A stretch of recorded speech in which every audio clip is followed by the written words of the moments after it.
a few days ago were in L.A. L.A. is a city of some 4 million people, and we had some 36,000 people out, a great turnout.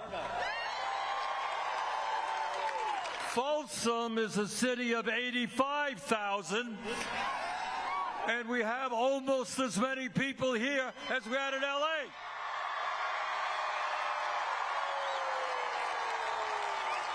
I'm told we have close to 30,000 people here. Unbelievable. Let me thank Folsom Lake College, Aisha Shaw, Dog Patch, the Philharmonic, Jane Kim, Lorena Gonzalez, and Everett Kelly. And let me thank Congresswoman Alexandria Ocasio-Cortez for not only being a great member of Congress, but for being an inspiration to millions of young people throughout this country. We are here this evening to say very loudly and clearly to Mr. Trump and people all over this country, we as Americans will not accept oligarchy. We will not accept authoritarianism. And we will not accept a rigged economy where working people struggle while billionaires become richer.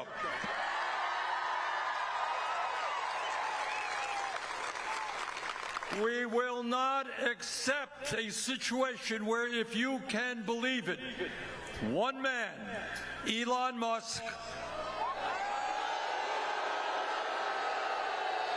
you've heard of Elon. Elon owns more wealth than the bottom 50% of households in America. That, brothers and sisters, is insane. We have got to, together, create an economy that works for working people, not just Mr. Musk and the billionaire class.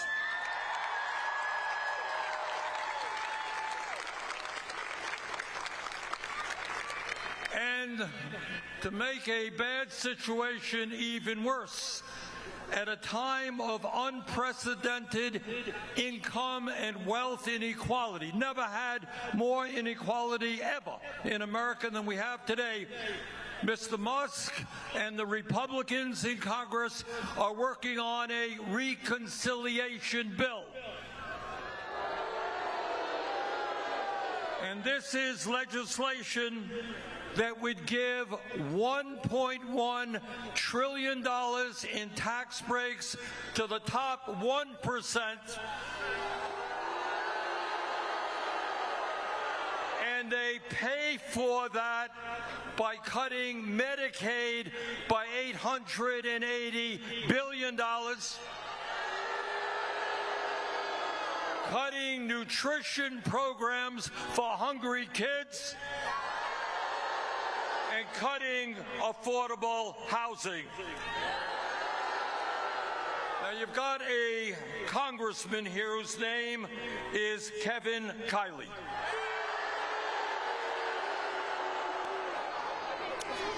So I don't know if Mr. Kiley is watching the live stream or not. But, Mr. Kiley, I think some of your constituents have a message for you.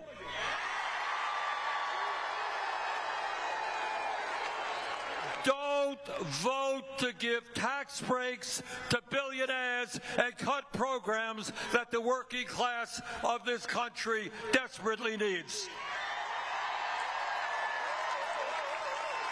And by the way, Mr. Kiley, I have a feeling that some of your constituents would love to sit down and chat with you on that issue. Now, Alexandria comes from New York City. I come from Vermont. We've come a long way here. The least you could do is sit down with your constituents right here.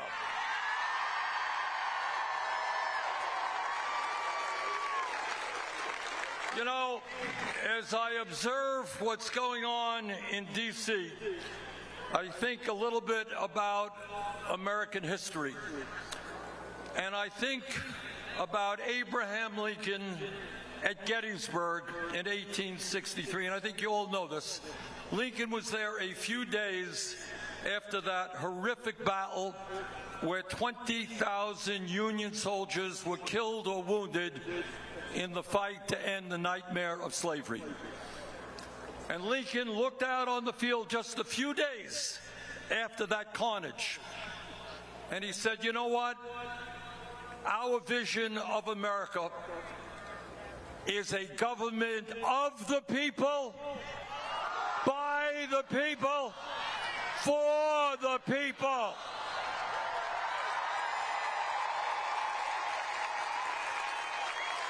And that's why Alexandria and I are here this evening. We believe in a government of the people, by the people, and for the people, not a government of the billionaires, by the billionaires, and for the billionaires.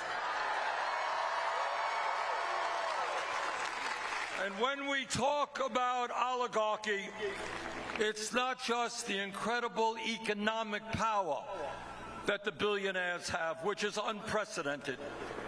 And it's not just about the massive income and wealth inequality, which is also unprecedented. Today in America, as a result of that disastrous Supreme Court decision on Citizens United, billionaires like Musk can put unlimited amounts of money into both political parties. So Mr. Musk himself put $270 million to elect Donald Trump as president. And that, for Musk, was a pretty good investment. Not a lot of money when you're worth $300–400 billion. So it's a modest investment. And his reward was to become the most powerful person in the United States government. But I must tell you, it is not only Musk and the Republicans who are putting huge amounts of money to make sure they elect the candidates of their choice. It is Democrats as well. And there is a reason why Democrats for so many years have not had the courage to stand up to the ruling class and represent working people, and that is because that party is dominated by corporate interests. So today we say loudly and clearly, and I think in saying this I speak for conservatives and progressives and moderates. The time is now to get rid of this disastrous Citizens United Supreme Court decision.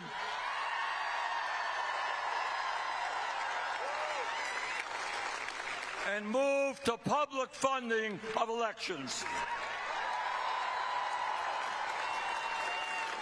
But brothers and sisters, it is not just oligarchy that we are fighting. We are fighting a president who undermines our Constitution every single day and threatens our freedom of speech and freedom of assembly. We are fighting a president whose agents are rounding up innocent people off the streets, throwing them into unmarked vans, and sending them to detention centers here in the United States, in El Salvador and elsewhere. That is not what happens in a democracy. That's what happens in a dictatorship.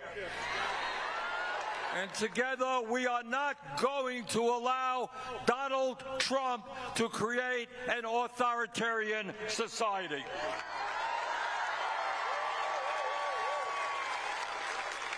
You know, the founding fathers of our country were not dummies. They had just fought a war against the British Empire and defeated the most powerful person on earth at that time, the King of England. And they sat around and they said, you know what? As we develop our new country, this is in the 1790s, what they were saying is we do not want to give one person unlimited power. And they developed a separation of powers. We got an executive, a legislative branch, and a judiciary to keep check on each other. And every single day, you got a president who wants more and more power for himself. He is usurping the power of the Congress. He is now challenging in an unprecedented way the role of the judiciary in America. Supreme Court recently ruled in a 9-0 decision that a man who was illegally picked off the street and sent to El Salvador has got to be returned. A 9-0 decision of the Supreme Court. Mr. President, obey the law.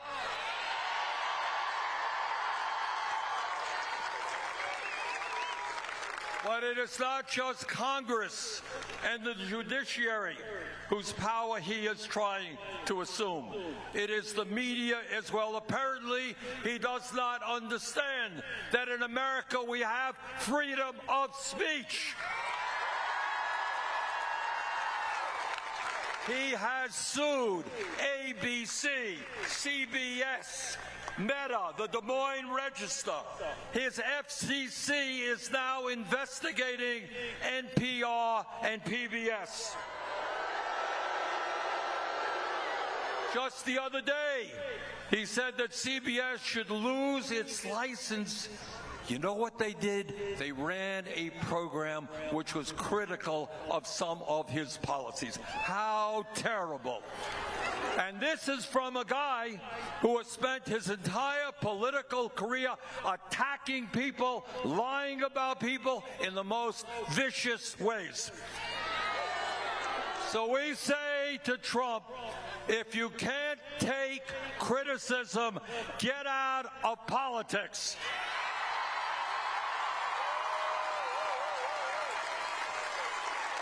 This is a democracy, and criticism and freedom of speech is what it's all about.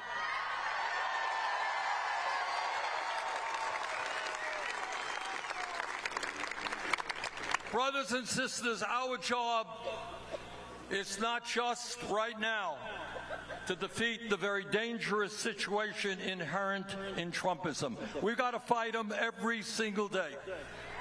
But we have got to do more than that. We have got to create a vision of what a new America is about, where we have a government and an economy that works for all of us, not just a few.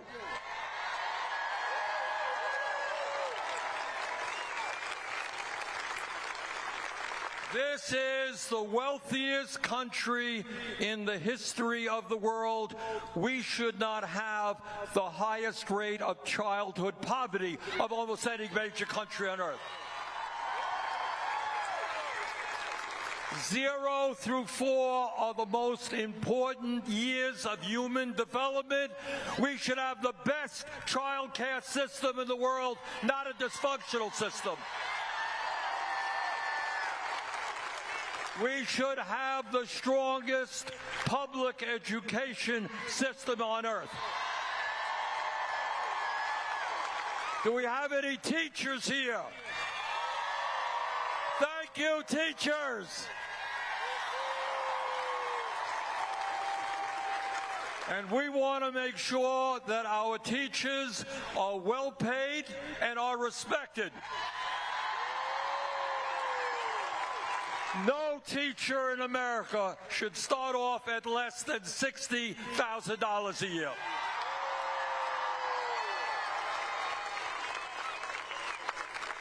Unlike Trump, we understand the importance of education. Learning and growing intellectually is part of what being human is about. And in a competitive global economy, we need the best educated workforce in the world.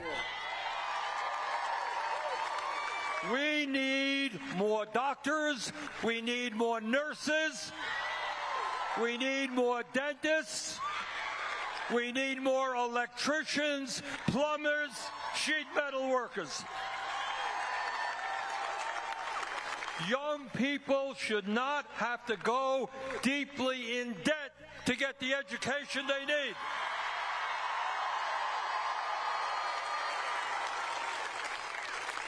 You know, back in 1944, President Franklin Delano Roosevelt, one of the great presidents in our history, he said something that was enormously profound. It kind of got passed over because we were in the middle of World War II. But what he said at that point, he said, look, we have a great Constitution, freedom of speech, freedom of assembly, freedom of religion, etc., but we're lacking something. And what we're lacking is the understanding that economic rights are human rights. Now, the establishment doesn't want us to understand what that means. But what it means is that living in this country, the richest country on earth, a country where today we're seeing an explosion of technology, which is going to make us even wealthier. What we want is that technology to work for working people, not just the owners of the corporations.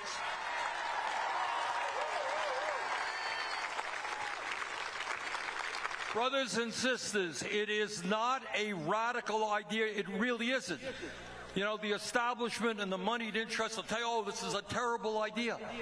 But in this country, every man, woman, and child can and should have a decent standard of living.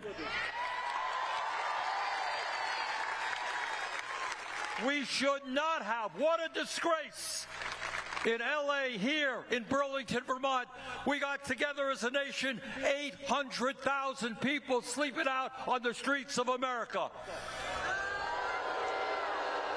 We've got 20 million people who are spending half of their limited incomes on housing. Maybe instead of spending $1 trillion a year on the military, what about building 5 million units of low-income and affordable housing?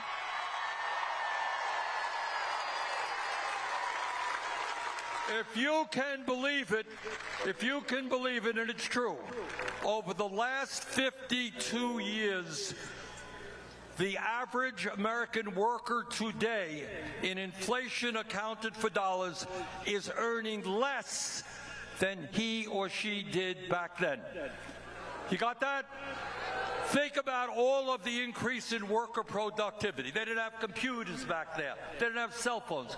Workers are producing much more today than they did 52 years ago, and yet in real dollars, they're earning less. It is time to raise the minimum wage to a living wage.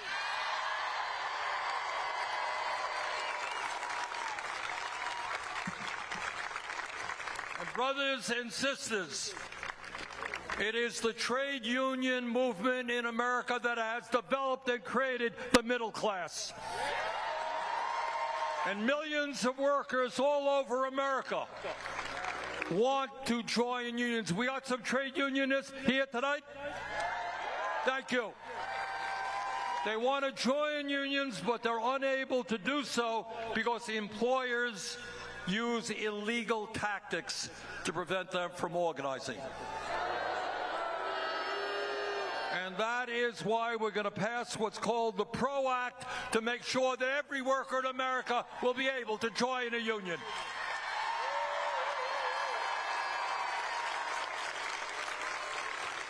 You may or may not know that in America today, we remain the only major country on earth not to guarantee health care to all people as a human right. We have a health care system which is broken, which is dysfunctional, which is cruel. As a nation, we are spending almost twice as much. We spend over $14,000 for every man, woman, and child for health care. $14,000. And yet, despite spending so much, 85 million Americans are uninsured or underinsured. 60,000 Americans die each year because they cannot afford to go to a doctor when they should. I have talked to doctors in Vermont and all over this country who treat patients who walk in the door and they say, "Why didn't you come in here when you first felt your symptoms?" And the patient said, "I'm uninsured, or my deductible is too high. I just didn't have the money." That is outrageous. It is unacceptable. We must pass Medicare for all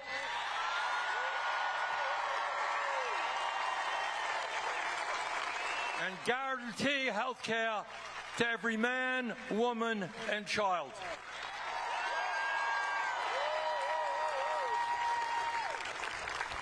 And when we talk about what oligarchy is about, and when we talk about what corporate greed is about, I want you to hear one fact that you won't see in the corporate media or hear in the halls of Congress.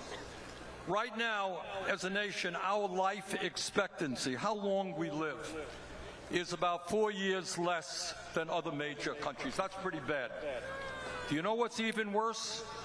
If you are working class in America, on average, you will live 7 years shorter lives than if you are wealthy. And you know why that is? Why is that? You got it. Everybody knows. The word is stress. I grew up in a working class family, and I've been all over this country talking to working class people. Do you know what it's like to wake up in the morning and wonder about whether you're going to be able to feed your kids or not? You know what it's like to know that when you get sick or your mother is ill, you may not have the money to get the medical care you need? You know what it's like that when your car breaks down, you don't have the $1,000 you need to repair it? You can't get to work? All over this country, people are struggling every single day just to survive. Brothers and sisters, in the richest country in the history of the world, we can do a hell of a lot better than that.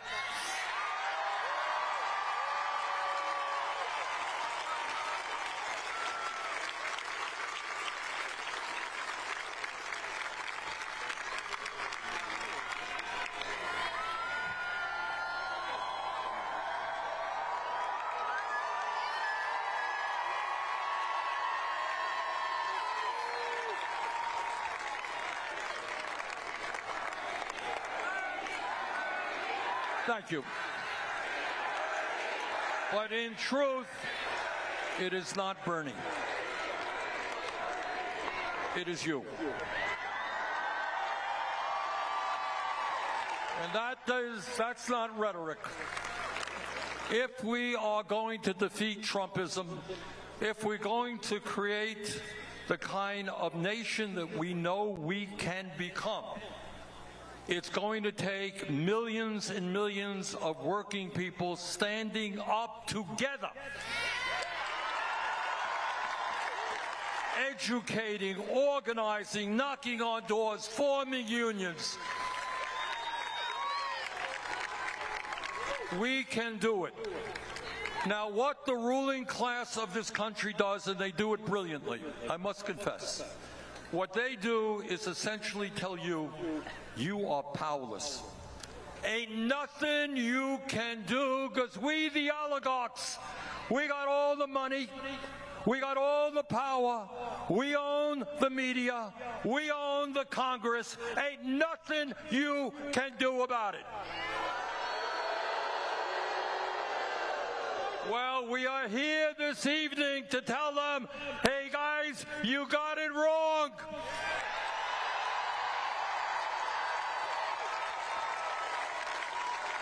Because when we stand together and not let Trump and his friends divide us up by the color of our skin, or where we were born, or our sexual orientation, or our religion, when we stand together, there is nothing we cannot accomplish.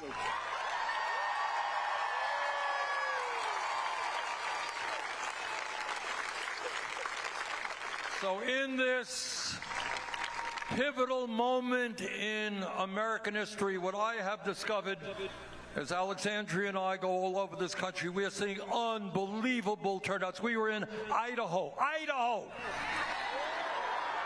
We had 12,000 people coming out in Idaho, most conservative state in the country.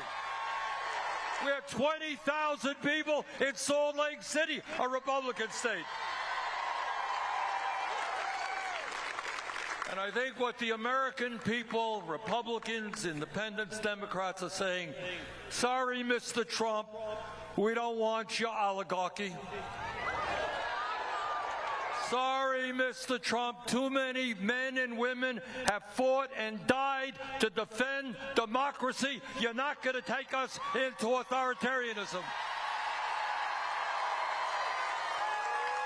And sorry, Mr. Musk, we're going to create an economy that works for us, not just for you. So, brothers and sisters, I recognize that the oligarchs have enormous power. They have unlimited amounts of money, and they are extraordinarily greedy. They want it all. But the last that I have heard, I'm not a mathematician, but I do know that 99% is a hell of a lot bigger number than 1%.